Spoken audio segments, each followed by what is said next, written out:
नमस्कार फ्रेंड्स, विद्याच क्राफ्टिंगमध्ये तुमचे स्वागत आहे। आज आपण समईच्या साईडने ठेवण्यासाठी रेडी रांगोळी बनवणार आहोत। त्यासाठी साहित्य पाहिजे permanent marker, fabric glue, brush, आपल्या घरात जी रांगोळी असते ती रेग्युलर रांगोळी, एक बाउल घ्यायचा आहे तुम्हाला फॅब्रिक ग्लू काढण्यासाठी आणि काही ॲक्रेलिक कलर आणि पाणी फॅब्रिक ग्लूमध्ये थोडंसं मिक्स करण्यासाठी। तर चला आपण रांगोळी काढून घेऊया। मी एक OHP शीट घेतला आहे A4 साईजचं। हे तुम्हाला दुकानात 5 रुपयास मिळते। तर डिझाईनवरती ठेवून OHP शीटवरती परमनंट मार्करने आधी आपण डिझाईन ड्रॉ करून घेऊया। अशा पद्धतीने मी डिझाईन ड्रॉ करून घेतली आहे। तुम्ही बघू शकता। तुम्हाला डिझाईन काढता येत नसेल तर तुम्ही डिझाईनची प्रिंटही काढून आणू शकता। गुगलवरती सध्या अवेलेबल आहेत। अशा पद्धतीने OHP शीटवरती डिझाईन काढून घ्यायची आहे।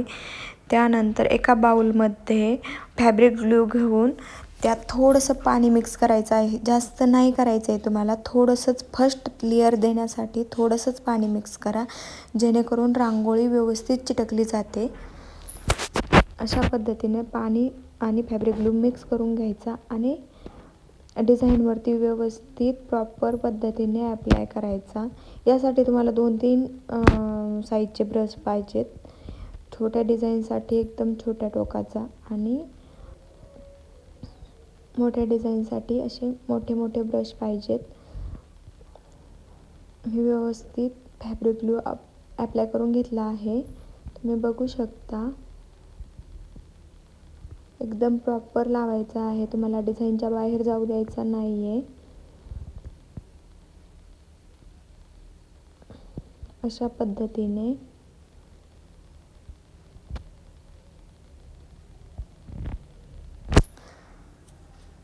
त्यानंतर आपल्याला यावरती तुमच्या आवडीचा कलर स्प्रेड करून घ्यायचा आहे। मी पिंक कलर अप्लाय केला आहे।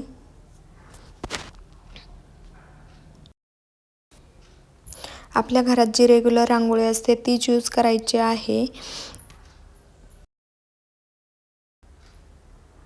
तुम्ही अशा पद्धतीनेही चाळणचाही वापर करू शकता रांगोळी स्प्रेड करण्यासाठी।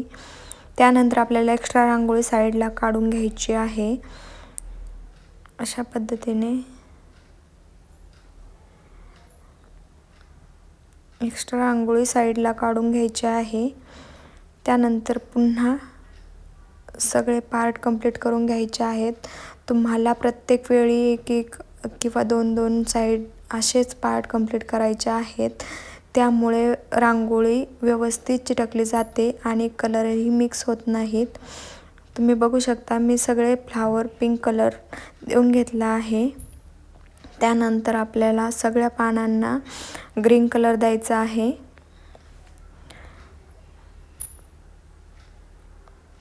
अशा पद्धतीने ग्रीन कलर देऊन घ्यायचा आहे।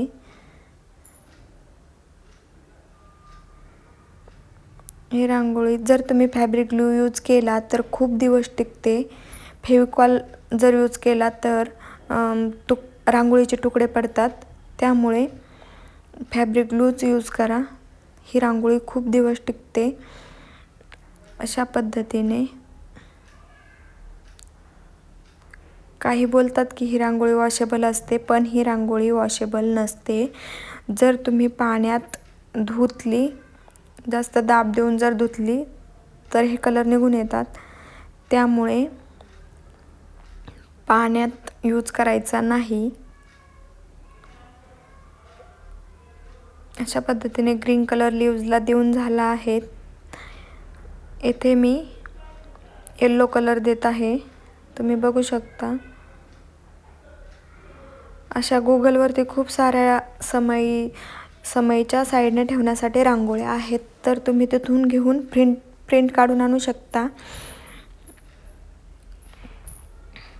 किंवा तुमची डिझाईन चांगली असेल तर तुम्ही हातानेही काढू शकता। अशा पद्धतीने मी येलो कलर देऊन घेतला आहे।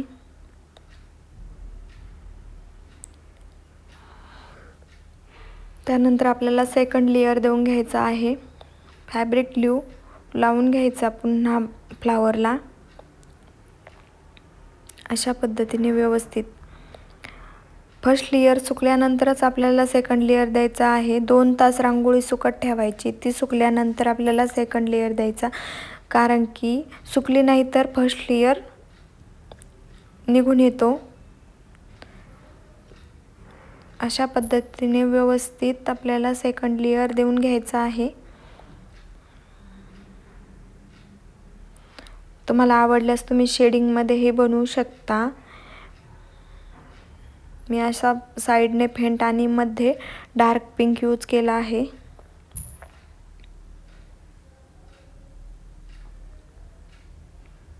अशा पद्धतीने ही रांगोळी तुम्ही घाई गडबडीच्या काळात वापरू शकता.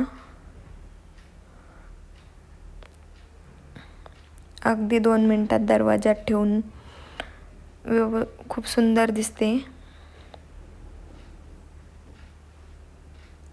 अशा पद्धतीने तुम्ही सेकंड लेयर देऊन घेऊ शकता.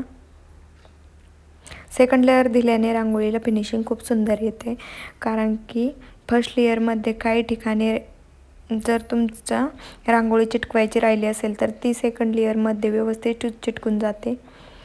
अशा पद्धतीने मी सेकंड लेयर देऊन घेतला आहे.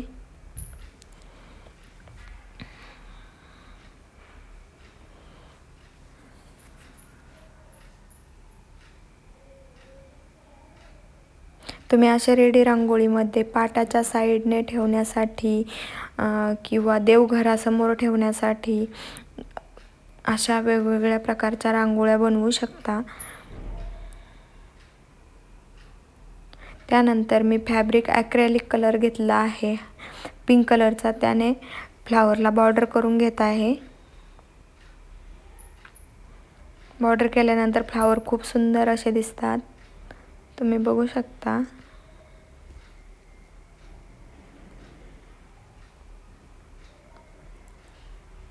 त्यानंतर लीव्सला ग्रीन कलर देऊन घेतला आहे आणि साईडला ब्लॅक कलर. आपल्याला एक्स्ट्रा OHP शीट कात्रीने कट करून घ्यायचे आहे. अशा पद्धतीने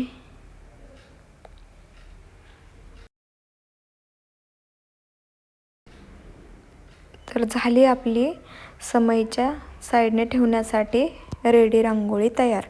व्हिडिओ आवडल्यास लाईक शेअर करा आणि माझ्या चॅनलला सबस्क्राईब नक्की करा. Thank you for watching.